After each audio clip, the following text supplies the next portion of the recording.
Good morning to everybody. My name is Vrishti and I work as a clinical psychologist at PSRI New Delhi.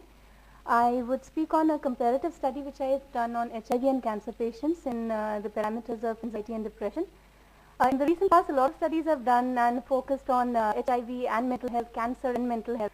And if we look at it, when we see a person or a person receives a serostatus, which is an HIV status, or a cancer diagnosis, there's a lot of uncertainty, a lot of mixed emotions are stirred. So there is guilt, there is anguish, and a lot of times denial. So which also gives rise to secondary depression and anxiety, which I have given here in the diagram.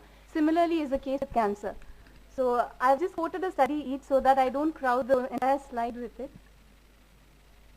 I have made an attempt here to study whether HIV and cancer patients differ in psychological profiles on dimensions of anxiety, depression, and self-concept with respect to the psychosocial spectrum. Now the aim, as I have said, is to study the three parameters of anxiety, depression, and I've also added self-concept formation in HIV and cancer and its comparative study. Now research study is exploratory. It compares the three groups. The non-clinical group is a control group. Sample is small, 60 with 20 in each group, and it's a purposive sampling. Informed consent was taken for all participants. Inclusion was, I've already spoken about the rest. 18 to 74 is the age group, and only advanced cancer patients were taken. For control group, only patients who were not on daily medication, who did not have any psychiatric diagnosis was taken. Exclusion criteria is this. Like I said, only advanced cancer patients were taken. Now, tools I have used profile sheet, Beck's depression, state and trait anxiety, and Tennessee's self-concept. Data collection, it was I interviewed all of them separately on 3 different occasions so as they do not have a carryover effect of one questionnaire to the other. Analysis was done on SPSS. Now results. The profiling, as I saw in the small sample that I had, was HIV was higher in the younger group and cancer was seen to be higher in 56 to 74 age group. Now occupation, in terms of occupation, though there was not a lot of difference in cancer, they came from different walks of life. But the interesting observation which I note was that HIV was higher in traveling related jobs, probably because they have a lot of access to the promiscuous areas leading to the transmission of the disease. Male-female ratio was 7:3 in HIV and 6:4 in cancer. Levels of depression, as we see, is highest in HIV with a mean of 32.35, followed by cancer. If we see the severity of depression in the graph, you can see that depression severity is the highest in HIV, with 55% of severe depression and 45% of moderate depression. Cancer again has three different, the first category is no acute distress. Cancer patients, which is the red one, is marked with the red one shows that 20% has moderate depression and again 20% has severe.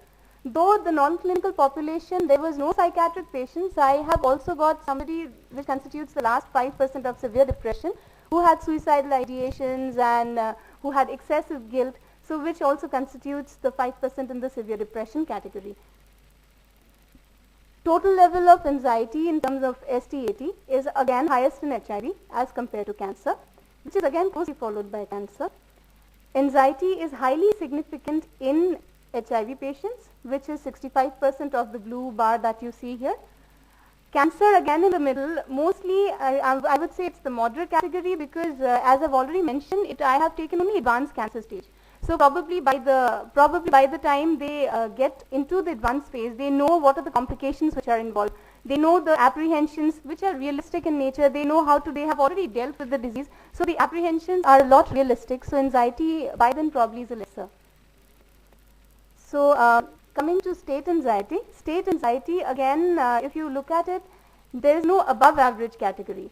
State anxiety, as I've written here, is symptomatic or conscious anxiety, which is not there in cancer population, which is the 100% bar that I've shown here. It is more in HIV. I'll probably rush through the slides now. Trait anxiety is unrealistic anxiety, which is again high in HIV. This is the comparative. 5 dimensions of anxiety, apart from self-control and suspiciousness, it was highly significant in terms of ANOVA analysis in the 3 groups. Self-concept was severely impaired. And these are the dimensions of self-concept, 11 dimensions. Apart from variability, rest were impaired. I'll come to conclusions. There was marked depression and anxiety, which was manifested in both the study samples. Severity of depression was higher in HIV as compared to cancer. anxiety present in cancer sample was not significantly high, probably, which I also already said that it's because I've included chronic cancer patients here. Conversely, intrinsic anxiety was in the form of apprehensions were found to be higher in HIV. Symptomatic anxiety was very low in HIV, which I feel was because of denial. They deal with a lot of emotions at that time. Self-concept was severely impaired in HIV because of stigma, self-criticism, self-blame.